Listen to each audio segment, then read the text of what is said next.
Hai teman-teman, Namaku Chris. dan aku Faith.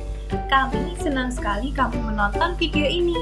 Di sini kami akan memberitahumu hal yang penting untuk menjaga dirimu. Karena kita ini Tuhan ciptakan amat baik dan istimewa. Ya, benar sekali itu.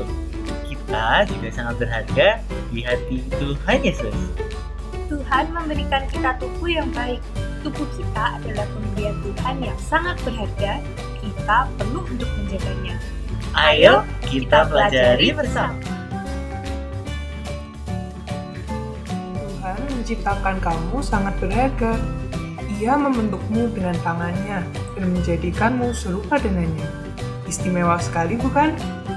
Laki-laki dan perempuan diciptakan berbeda. Walaupun memiliki perbedaan, itu tak jadi masalah. Karena perbedaan itu membuat kita semakin indah. Kita jadi memiliki keunikan masing-masing yang istimewa. Dan Tuhan sangat mengasihi kita. Ayo kita lihat perbedaan secara fisik laki-laki dan perempuan yang perlu kita tahu.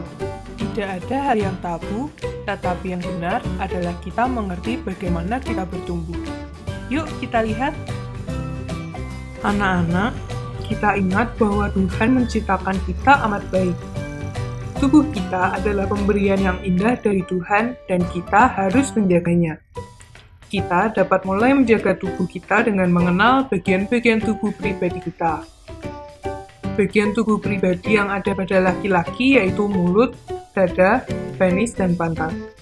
Sedangkan bagian tubuh pribadi perempuan adalah mulut, payudara, vagina, dan pantat. Bagian tubuh pribadi selalu dilindungi dan ditutupi oleh pakaian kita. Teman-teman, ini adalah bagian-bagian tubuh pribadi kita. Seluruh bagian tubuh kita yang tertutup oleh pakaian tidak boleh disentuh oleh orang lain. Ingat, siapapun tidak boleh menyentuhnya, sekalipun itu orang yang kamu kenal dan dekat denganmu.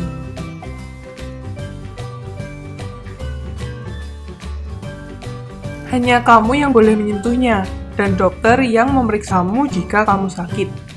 Tetapi kamu tidak perlu takut karena akan ada orang tua yang menemanimu. Kamu tidak sendirian saat dokter memeriksamu. Jika ada seseorang yang menyentuh bagian tubuh pribadimu, membuatmu tidak nyaman, memaksamu melihat atau menyentuh bagian tubuh pribadinya, itu adalah tindakan kekerasan seksual. Kekerasan seksual bisa saja terjadi dan dilakukan oleh orang-orang yang kamu kenal dekat maupun orang yang tidak kamu kenal. Tindakan ini juga bisa menimpa anak laki-laki dan perempuan. Waktu pertama kali itu terjadi, mungkin pelaku akan mengancammu untuk tidak menceritakan hal itu kepada siapapun. Tetapi kamu tidak perlu mendengarkannya. Kekerasan seksual adalah hal yang menyakitkan. Bayangan peristiwa yang selalu terngiang-ngiang di pikiran memunculkan rasa tidak berharga dalam diri dan selalu membuat kita menyalahkan diri terus-menerus. Pengalaman kekerasan seksual menguruskan luka yang mendalam dalam hati kita. Jika kamu pernah mengalaminya, kamu tidak sendirian mengalami hal tersebut. Ada begitu banyak anak di luar sana yang juga mengalami hal yang sama denganmu. Faith dan Grace pun pernah mengalami hal tersebut. Pengalaman kekerasan seksual yang aku alami sangatlah menyakitkan. Aku merasa diriku tidak berharga, dan aku selalu berusaha menghindar dari orang itu. Saat pertama kali itu terjadi padaku, aku bingung. Aku merasa itu hal yang aneh sekali. Aku merasa takut sekali hingga tak mampu untuk melawan dan berteriak. Itu semua salahku. Mengapa aku tidak bisa berteriak? Setiap malam aku hanya bisa menangis dan menceritakan hal itu pada Tuhan. Aku percaya Tuhan tidak pernah tinggalkan aku sendirian. Berdoa dan menceritakan semua isi hatiku pada Tuhan membuatku lega dan merasa tenang. Anakku, aku sangat mengasihimu. Dan kamu sangat berharga banget bagiku. Saat hal itu terjadi, aku marah kepada mereka. Teman-teman di kelasku yang memaksaku untuk membuka salahku. Emosiku menjadi sangat meledak-ledak. Aku sangat marah sekali atas tindakan mereka. Aku merasa sangat tertekan. Aku Aku tidak bisa tidur karena terus terbayang-bayang oleh kejadian itu setiap malam. Aku tidak ingin masuk sekolah. Aku ingin cepat-cepat pulang dan masuk ke kamar. Aku juga begitu marah dengan Tuhan. Mengapa Ia membiarkan aku mengalami ini? Jangan tinggalkan aku, Tuhan. Anakku, aku tidak pernah merancangkan hal yang jahat terhadapmu.